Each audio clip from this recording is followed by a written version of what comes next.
Welcome to the Speaker's Corner show. My name is Heiko, Khoo. This week's show was recorded on the 22nd of September 2013 at Speaker's Corner. The Speaker's Corner show is broadcast every Sunday at 6 p.m. on 104.4 Resonance FM. You can visit our website speakerscorner.net or come down and join us any Sunday afternoon between noon and dusk. The idea of Lenin was to construct an analogy to the existing system of society, its hierarchical power, and an apparatus to break it. So you'd have to have, this was his idea, a similar hierarchical structure, but designed to smash that state. Now let's assume that there was such a hierarchical power structure with 20 people at the top in America, 20 families at the top, let's say within them 20 male household leaders, and then within them like 3 or 4 people who are the sort of council of the 20, because if you've got 20, I mean, I was on the Central Committee in Britain, if you've got 20, the tide can turn. Even though you've got long-standing authority, for example, I moved the vote to remove some people, or better said, I discussed with some people to remove a vote to remove some people, all of a sudden we had a majority, by chance. Some people were missing from the meeting, other people were there, you know, there was a critical mood, there were some people who, one person we had was suddenly being praised so much, and the next minute he moved the resolution to change the leadership. And so in that way, all sorts of conspiracies can develop within a conspiracy. So even if you had an ideal structure of hierarchical power, where you had a common interest, I mean, common interest in revolution is more common than your common interest in making money. You sit 5 people together, you know, look, we've done a business together, right? You sit 5 people together and we discuss, okay, let's do this business, let's do that business. Of course you sit there and you think, well, but I could do my business could do that, and then someone else, my business could do it. And then like all of a sudden you've got 7 people arguing about what their business would do instead of what that single business would do. And so that's always the case under capitalism. Now there may be some people who sit down and say, well, you and I, we know the way this should operate.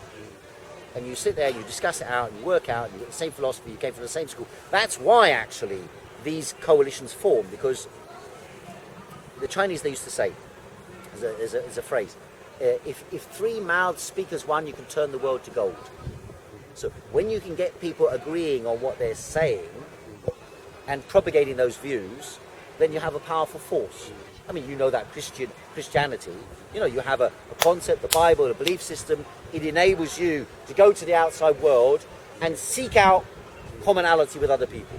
Well, you know, political activists or political leadership from the economic sphere or from powerful historical families or whatever, they may have a certain amount of that, and they'll form into groups like Skull and Bones and the Bullingdon Club, and so you'll see, you can draw threads and connections and say, David Cameron, look, there's a picture of Nick Clegg, David Cameron and whoever, all in the same club at the same university at the same time.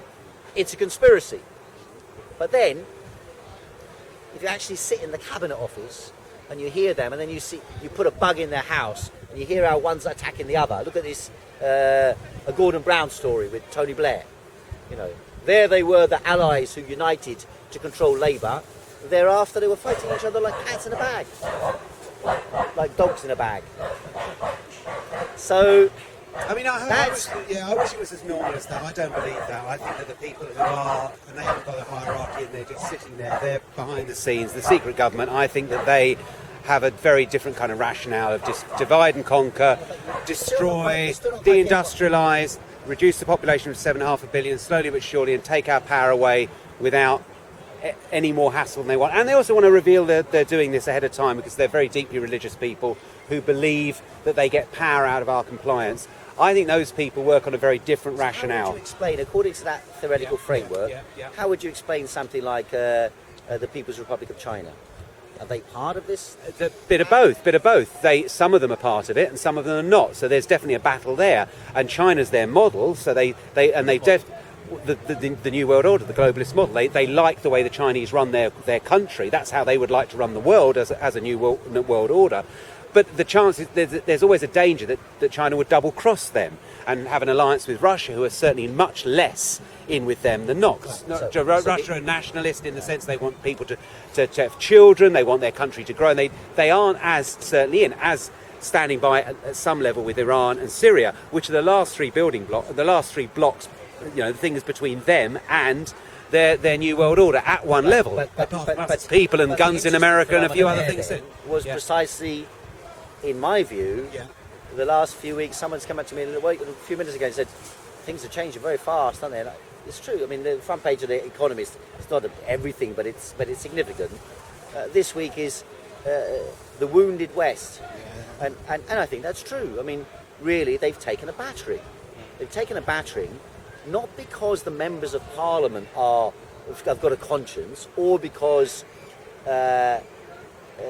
Russia's so clever, but because the internal cohesion gradually whittles away inside the structures of power that exist. And there are many, as I would say, many such conspiratorial groupings with different layers of leadership within them, who you could say, and I agree, they form a coherent ruling class in some way or another. The general policies, for example, of austerity as against expansionism, which is the general phenomena in Western Europe and America.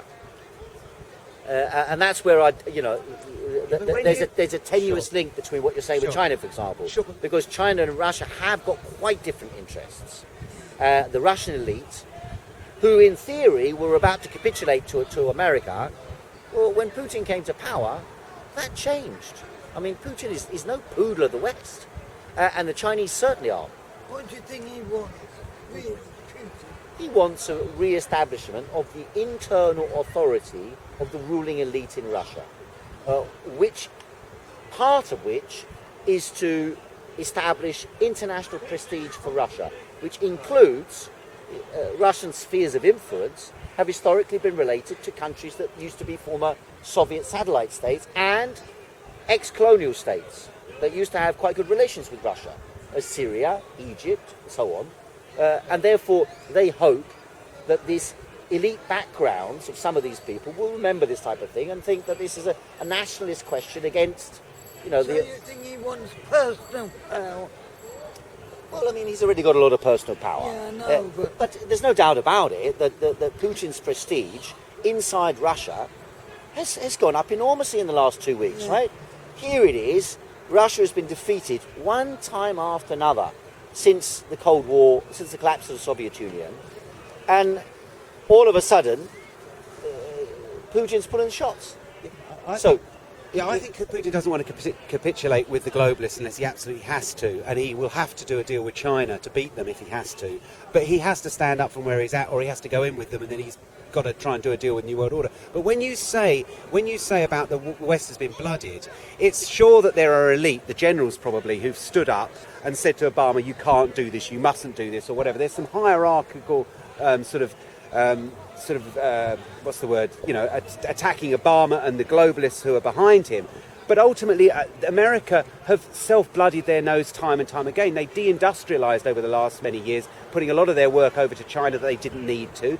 Going into these wars, they know the consequences. They're not stupid. They're not stupid. So they know that it's bloodying they're bloodying their nose. So yeah, they want to destroy America at some level or take away its power. That's why they're fighting to take away the guns. That's why they are fighting to take away the money in America. They themselves want to control America, and they want to control everywhere they are, but they don't care about America as a place and a people. One of the propositions was they want to deindustrialize America. They have been. They have been deindustrialized America. Yes, correct. Is there less industrial production now than 25 years ago? I would imagine there's not. Right, there isn't. There's not less industrial production. Britain's the same, actually. Even though Thatcher was called a deindustrializer, Britain still produces as much as it did in manufacturing as it did in 1979. Right? Well, all that happened was they reduced the workforce, right, and certain types of employment shifted towards China. For example, the manufacture of iPhones and so on. The Chinese themselves don't produce the components going into most of these machines. What they do is the Chinese put them together. So you have large numbers of workers. For example, in Shenzhen, there's a factory with 400,000 Chinese workers working for Foxconn's producing for iPad and iPhone and Apple and so on. They have 400,000 workers on assembly lines basically doing the same type of operations as people did here in the 1920s or the 1870s. Right? So it's the pattern of industrialization. Why? Because advanced capitalist countries have got high intensity of capital. The government pay billions to ship General Motors and companies over to China, and they support that kind of activity, and that they have an interest in ensuring that they themselves have power. They want to have power over their people, because it's not the American government that are causing all of the troubles as far as people like me are concerned. It's the people behind the American government who use the American government. So they don't actually care about America. In fact, they want to destroy America, at least to the point where those people are in some form of abject poverty sufficient that they can run them as a slave colony. If you say they want to destroy America, Yep. and then you also say they don't care about America, two arguments are contradictory. No, they care enough to want to... They care about destroying it, you're saying? Yeah, they right? care about deindustrialising it, which I believe they're doing, even though you're saying that it's a different kind of industry. And the levels of poverty in America are exponentially... Per capita machinery and equipment in America, compared with per capita machinery and equipment in China, is just astronomically higher in America. I'm sure it is. Right? And that's their advantage. That's what they rely upon as a state. Now, in terms of internal cohesion, now there are people in America, because it's the philosophy of the American dream and the American political economy historically, was their philosophy was based upon extreme inequalities as a justified ideology. In other words, their regime is based upon the gambling casino psychology. So we must have a free market where everyone can make money, and those at the bottom land up at the bottom. But on the other side, the tendency why Obama was elected was because he was promising healthcare and so on to the poorest layers of society. Now, they didn't provide what they offered, but that was a pressure within society which to some degree has to be ameliorated. Now, of all the countries like Western Europe and China, the Americans did spend quite a bit on infrastructure in the last few years. They did spend quite a lot. They have, however, a long-standing internal battle, which is that they don't have a mass social democratic force which defends welfarism. And the consequence, or how supports welfarism, the consequence of that is that America has slightly different characteristics historically as a capitalist system than, for example, Western Europe. I mean, even the Conservatives in Britain, the only way they get away with their attacks on the national health is by saying they're actually defending the national health, right? Nobody turns around in Britain and says we're going to smash the national health.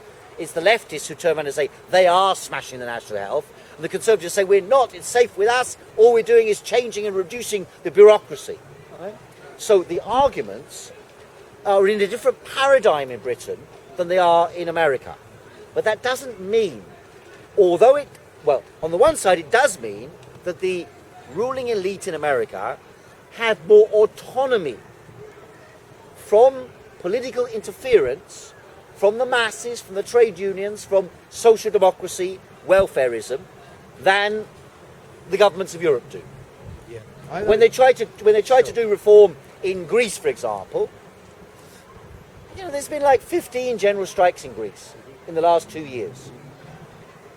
Chancellor Merkel, you know, she'll probably be elected today again.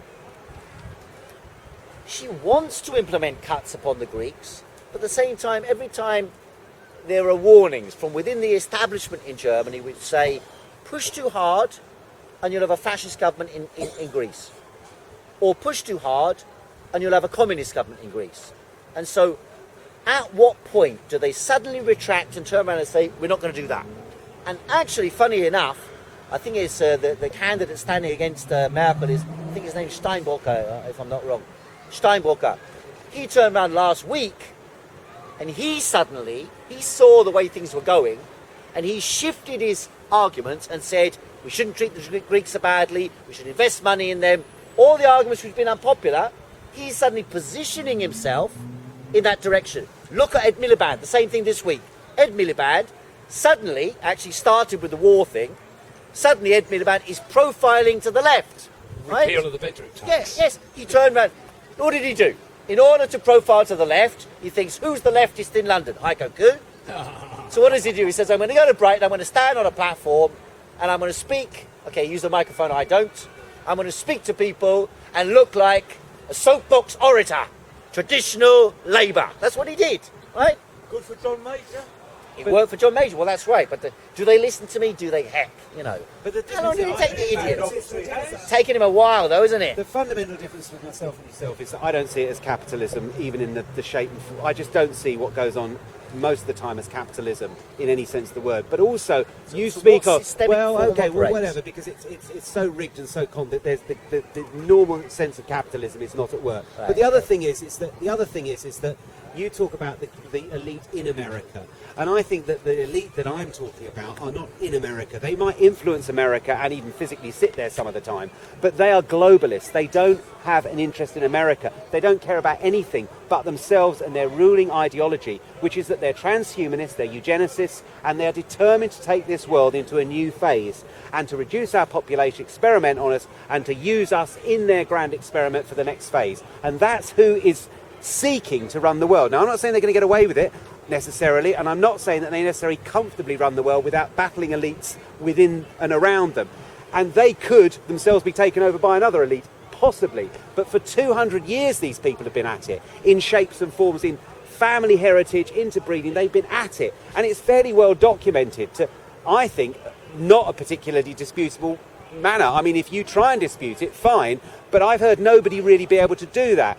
I think what happens is that yourselves and folk like that talk more from the state versus the state, region versus the region, and there's other people like me who talk about the people behind the Anglo-American alliance going way back through the East India Company, and these are the people that have worked out how to manipulate capital, how to manipulate state, and how to manipulate to some degree and as far as possible the left. And these are the people that need to be identified, whether we name the 20 companies or less. And it's nothing like 200.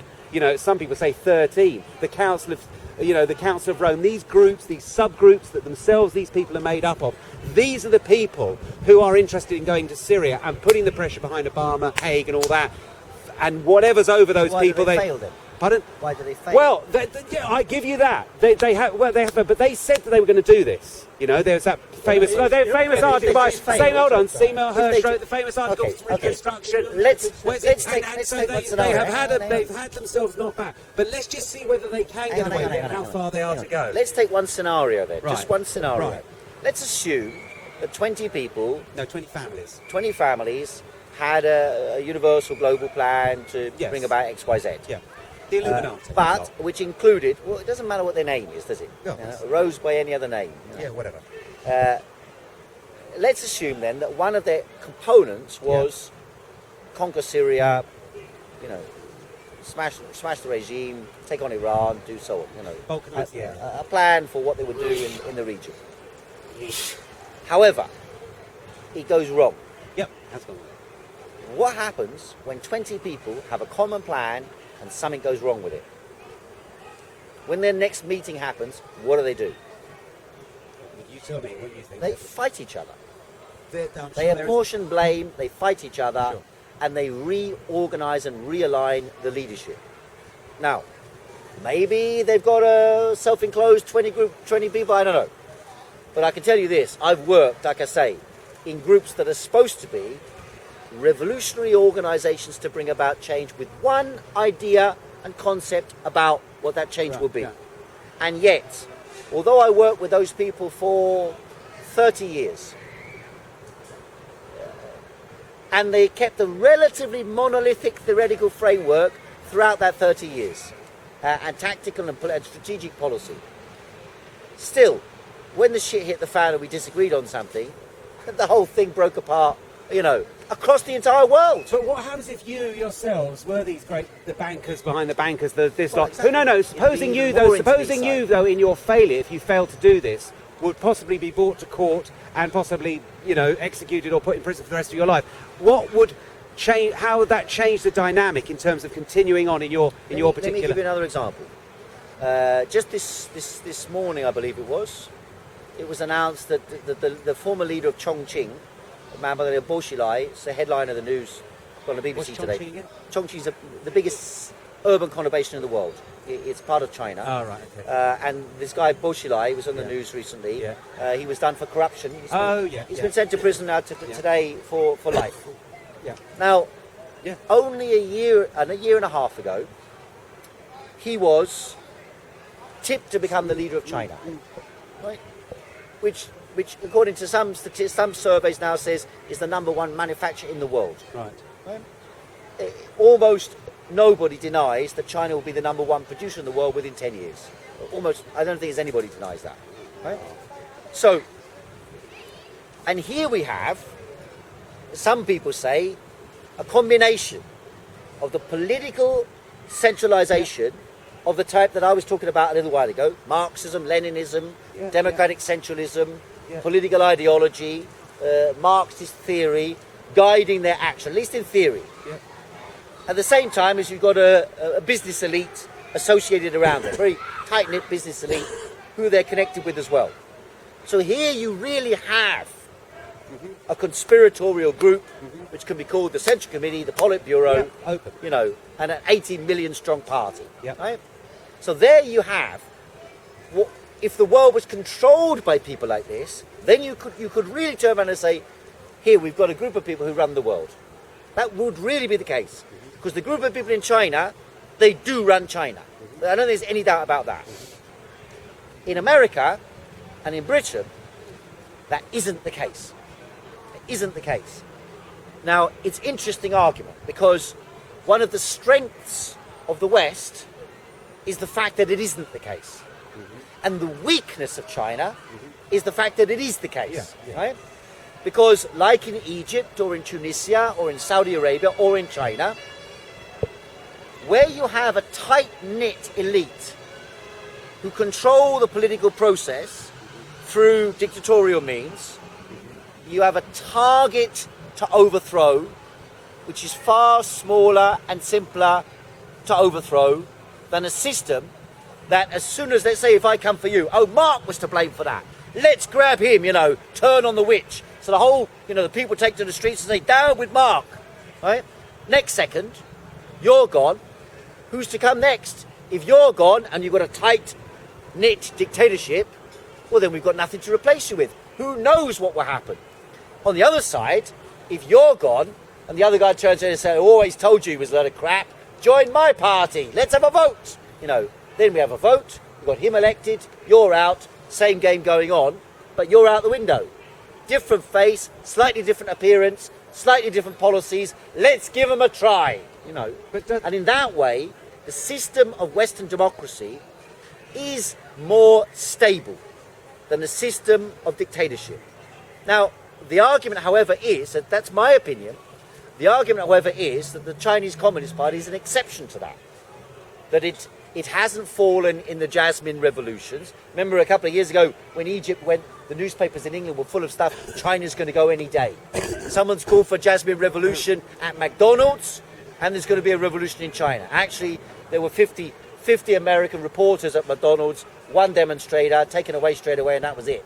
So there was no Jasmine revolution, but some people said there would be. What's the internal unity in China? The internal unity is based upon economic growth. There's a very powerful economic growth that maintains the benefits to the people. If the people don't benefit, the government will fall. Yeah, but I don't think there's any doubt about that. But I think the secret shadow government, though they haven't got the interest in people like you're saying that elite has, they themselves operate in exactly the same way, but except what they do is expose, you know, fight whistleblowers, fight people who want to stand up, and they do things, you know, subversively behind the scenes, but they operate in exactly the same dictatorial way. Well, the other thing is, I just read the other day, I didn't realise that Indonesia there's been people getting caught for corruption over there, and it shows a similar model in that respect, apparently, that there's been a number of people being brought to court, you know, to court there and fined and imprisoned and all this sort of stuff. But I don't see it like you. I still think that you still are looking at Obama and there's too much of the surface, and you've got to look behind the scenes to not even the business world, but to the very, very elite of the business world, who I would say are cooperating exactly the same dictatorial fashion, and they are not fighting China. They're standing with China to try and do a deal with them, and it's whether they'll succeed in doing that or not, or whether they have to fight China. But they'll be happy if China. They'll be happy. They'll be happy for China to destroy America. I'm trying to explain, trying to make it clear Right. what the differences are in this type of viewpoint. That's all. I'm not trying No, I appreciate that. So one of the things I would say to that would be this. One of the fundamental differences between Marxism as an approach to these questions and the method you're adopting is that Marxism doesn't say this individual is doing X, Y, and Z, although they may be. It says this individual does X, Y, and Z. Like you said, behind the scenes, Obama does something because behind the scenes there is a group of people telling him what to do. Well, Right, roughly. Yeah. What Marxists say, or Marxism as a methodology says, is that not that behind the scenes of Obama a group of people decides what to do, although they may. The question is, they do their actions because they themselves are compelled by their circumstance.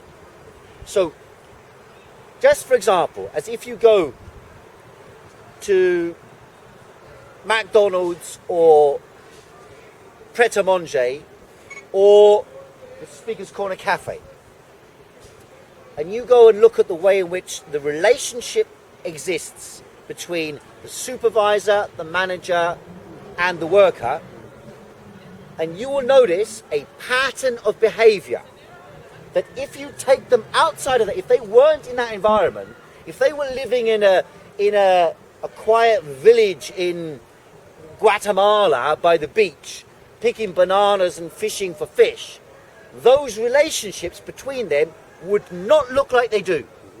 So there's a structure of relationships created precisely because McDonald's, Pret-a-Manger, and the Speaker's Corner Cafe are operating in a very specific economic environment where very specific patterns of behavior are imposed upon the actors within it. Tomorrow, you could sack all the workers in Pret-a-Manger there, McDonald's there, and Speaker's Corner here. And all the managers. Bring in an entirely new set. And within 2 months, they'll be behaving the same way. So, the point I'm saying is, there is an automatic process within the system that gives people what Marx called a character mask. They adopt a form of behaviour associated with the system. That was the Speaker's Corner show for this week. Come down and visit us at Speaker's Corner any Sunday afternoon. Tune in at 6 p.m. on 104.4 Resonance FM or visit our website speakerscorner.net.